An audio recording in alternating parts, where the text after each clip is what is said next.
안녕하세요. 포rum 그대다입니다. 오늘은 치유 사명자 메시지 네 번째 시간, 삶의 치유, 덧붙여서 목회자 문제에 관해서 조금 알아보도록 하겠습니다. 먼저 치유에 대해서 말하기 이전에 우리가 좀 정리해야 될 부분들이 있습니다. 과연 치유의 기준이 어디에 있어야 되겠습니까? 그리고 치유는 끝이 있는 겁니까? 조금만 이렇게 와봐라, 조금만 이렇게 해봐라. 그러면 다 나아질 것 같은데, 또 거기에 도달해보면 또 다른 게 보이고, 또 부족한 게 보이고, 또 치유받아야 될 부분들이 보이기만 합니다. 그래서 이게 과연 끝나는 건가? 죽어야지만 없어지는 건가? 아니면 내 생이, 내 존재라는 게 완전히 없어져야지만 이게 없어지는 것인가? 그렇게 생각할지도 모르겠습니다.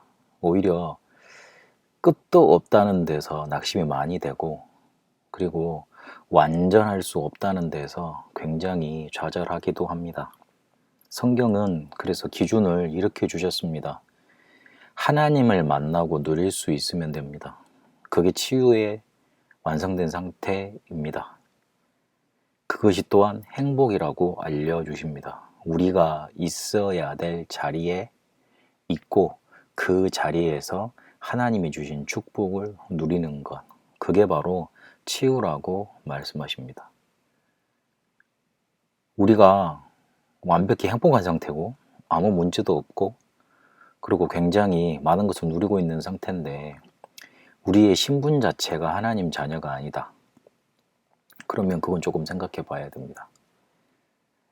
언제나 터질 수 있는 시한폭탄을 하나 끌어안고 사는 겁니다.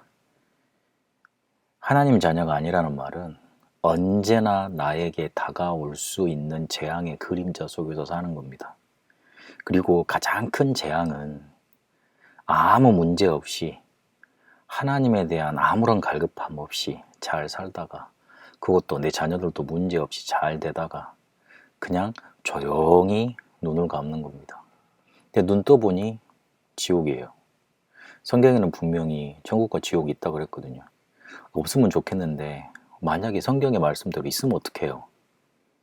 내가 잘 살았는데, 돈도 잘 벌렸는데, 성공도 했는데, 명예도 가졌는데, 자녀도 잘 풀렸는데, 그래서 전혀 하나님을 찾을 이유가 없었어요. 복음? 그거 나한테는 별로 필요 없는 거였어요. 근데 생을 마치고 조용하게 숨을 거둬서 눈을 떠보니 내가 살아야 될 이승, 저승이죠. 저승의 세계가 지옥이에요. 뭐 어떡하겠어요. 제가 보기에는 그게 가장 큰 저주예요. 그게 가장 큰 재앙이에요. 치유 이전에 내가 하나님 자녀인지, 내가 하나님이 원래 인간을 만드실 때 있어야 될 자리에 내가 있는 사람인지, 그것부터 먼저 정리가 돼야 됩니다. 그러면 계속 문제 다가와도 괜찮습니다. 그거 치유하지 않아도 내가 하나님의 자녀면 어느 순간 보면 끝나 있습니다. 그러면 조금 더 현실적인 문제로 가서, 나는 하나님 자녀 같은데요, 왜 그런 문제가 있죠? 그렇게 질문하실 거예요. 내가 가지고 있는 문제는 오래된 것이고 미안하지만 보이지 않는 것에서 왔고 또 영원할 것입니다. 계속 다가온다는 말입니다. 지금 나타난 문제는 이전에 있었던 문제고요.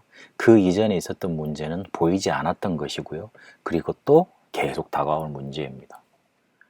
그래서 이거를 좀 거창하게 말씀을 드렸는데, 매일 계속 꾸준히 치유받는다 생각을 하시고, 그러면 뭘 매일 계속 꾸준히 치유받아야 되느냐? 눈을 바꾸는 거예요.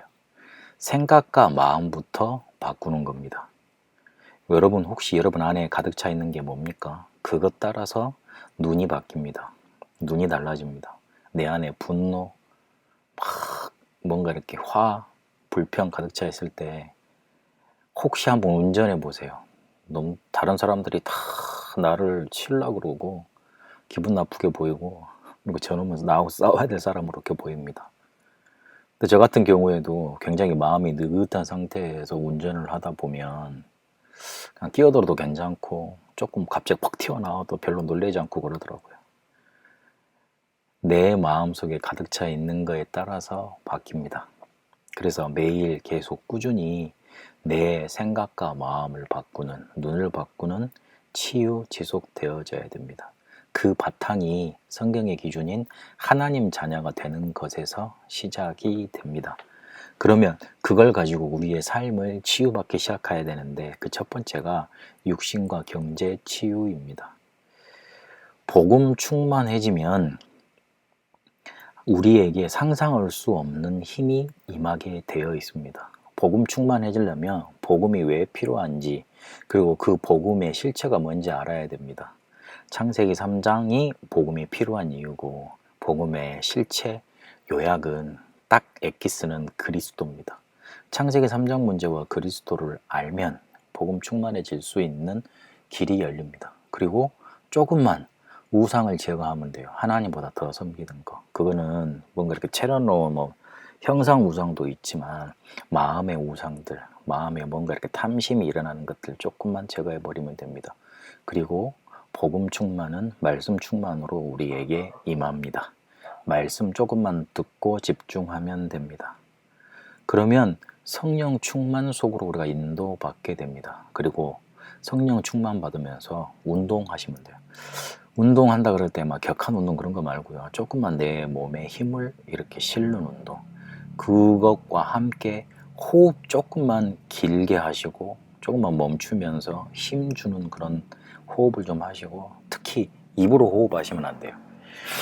그건 과학자들이 입으로 호흡은 안 된다고, 요즘은 입으로 이렇게 잠잘 때 입 벌리지 말라고 붙이는 테이프도 있습니다. 입 벌리면서 호흡하는 게 굉장히 우리 몸에 큰 타격을 줍니다. 이 호흡이란 부분은 조금 뒤에 더 나중에 더 다루기도 하겠습니다만은, 복음 충만 받고 성령 충만 받으면 육신이 굉장히 힘 생기기 때문에 쉽게 말하면 약이 잘 듣습니다. 의술이 효과가 납니다. 그래서 치유되는 겁니다. 그리고 그와 함께 우리 경제 치유가 이루어져야 되는데, 올바른 경제관과 올바른 헌금관 가지면 경제 치유 받을 수 있게 됩니다. 저는 경제 전문가가 아니니까 돈을 잘 버는 방법을 설명드리고 싶은 게 아니고, 조금만 속이지 않고 이렇게 성실한 마음을 가지게 되면 경제관 바로 설 수 있습니다. 지금 우리나라에 광풍이 불었거든요. 월급 조금만 이렇게 잘 벌어서 잘 되는 시대도 아니고, 또 월급 받을 수 있는 직장 따기도 힘든 시대예요. 그러나 세상 사는 원리는 근본적으로 예전부터 지금까지나 동일한 게 있어요. 조금만 속이지 않고 내가 돈 앞에 당당할 수 있는 그런 자립된 마음을 가지고 있으면 돈은 따라오게 되어 있습니다.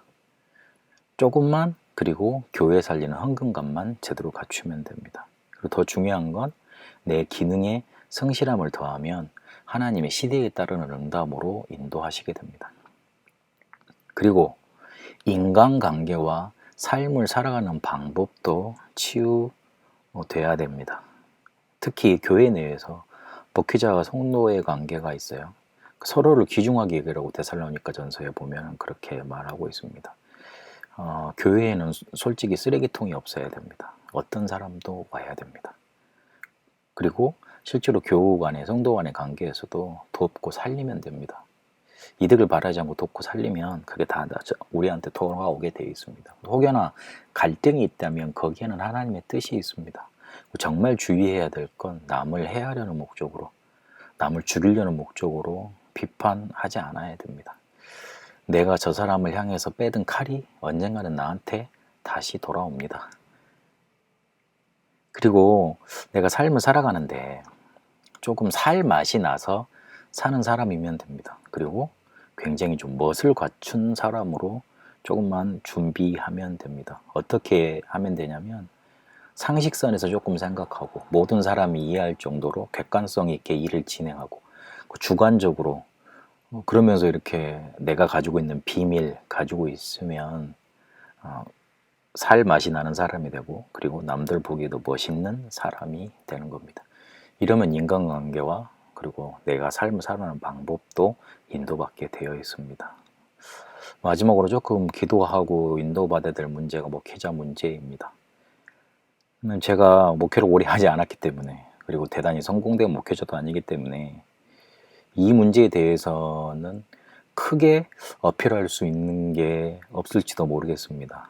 그러나 조금 생각해 봐야 될 게, 교회의 진정한 문제가 어디 있는지 한번 짚어봐야 됩니다. 교회가 타락을 했다고 그러는데 윤리 문제인 것 같아요. 그리고 돈 문제예요. 그 돈 문제는 결국 자기 이익 문제거든요. 거기에 문제가 있다고 그래요. 그리고 목사들이 이렇게 월급 많이 받고 뭐 퇴직금 많이 받는 거, 그걸 또 말하더라고요. 또 세금 문제 말을 하고. 결국 세상에서도 문제되는 것들을 또 교회에서도 문제가 된다고 말을 하더라고요. 그러면 그런 문제들이 왜 왔을까요? 현장을 모르고 현실을 이길 수 있는 힘이 없기 때문에 그렇습니다. 교회가 더 이상, 세상이 더 이상 교회를 필요치 않습니다. 현장을 살릴 수 있는 힘이 없기 때문에 그렇습니다. 그리고 돈 문제 이겨낼 수 있잖아요. 윤리 문제, 세습 문제 이런 것들, 자질구레한 그런 문제들, 현실 속에 하나님 앞에 나를 세우고 조금만 내 이득을 뒤로 멀리하면 되잖아요. 근데 그거 이길 힘이 없다니까요. 결국은요, 전도 훈련이 안 돼 있고 기도 훈련이 안 돼 있는 겁니다. 교회사가 흘러갔던 대로, 유럽 교회가 쇠퇴했던 대로, 미국 교회가 잠잠해지고 있는 것처럼 그렇게 한국 교회도 흘러갈 겁니다. 성경은 성령 충만 받은 평신도들이 주의 종들과 함께 문화개혁한 운동으로 교회를 살려냈습니다. 그거 우리가 지금 해야 됩니다. 그거 우리 교회 목사님에게, 내가 섬기는 목회자에게 일어나도록 기도해야 됩니다. 조금 더 깊게 들어가 보면, 자세히 들어가 보면 목회자 개인의 영적인 문제가 있기 때문에 좀 기다려줘야 됩니다. 그리고 목사님들은 교회 운영 방식을 자기 마음대로 하지 말고 조금만 앞에서 말씀드렸던 삶의 방법 치유처럼 합리적이고 객관적이고 주관적으로 하면 됩니다. 그리고 더 중요한 건 교인이 교회를 이해하고, 그리고 목회자가 교인을 이해하고, 교인이 목회자를 이해하고, 조금만 서로 이해하면 됩니다. 그러면 어느 순간에 다 같은 공동체가 이루어지고, 그리고 실제로 사람 살리는 일이 일어나게 되어 있습니다. 마음속에 나는 남 죽이는 사람 아니라 조금 살리는 사람 돼야 되겠다, 그렇게만 마음 먹어도 치유의 응답 일어납니다. 오늘은 삶의 치유에 대해서 조금 다뤄봤습니다. 하나님의 자녀가 되는 그 순간부터 실제 치유 우리에게 완성이 되고 이루어집니다. 여러 가지 삶의 문제들, 성경에는 조금 이렇게 구체적인 방법들을 인도해 주셨습니다. 조금만 기도 제목 잡고 기도하시고 매일 꾸준히 지속해서 복음 집중하고 내 생각을 바꾸다 보면 어느 순간 보면 치유되어 있습니다. 여러분에게 그런 치유의 응답이 항상 있게 되시길 바랍니다. 잠시 기도하겠습니다. 하나님, 우리의 삶을 하나님께 맡깁니다. 성경에서 일어났던 그 응답이 내 삶에 일어나 하나님이 원하시는, 하나님을 만나고 누리는 삶이 우리에게 있게 하여 주옵소서. 특히 목회자를 치유하고 교회를 살리는데 쓰임받게 하옵소서. 살아계신 우리 주 예수 그리스도 이름으로 기도합니다. 아멘.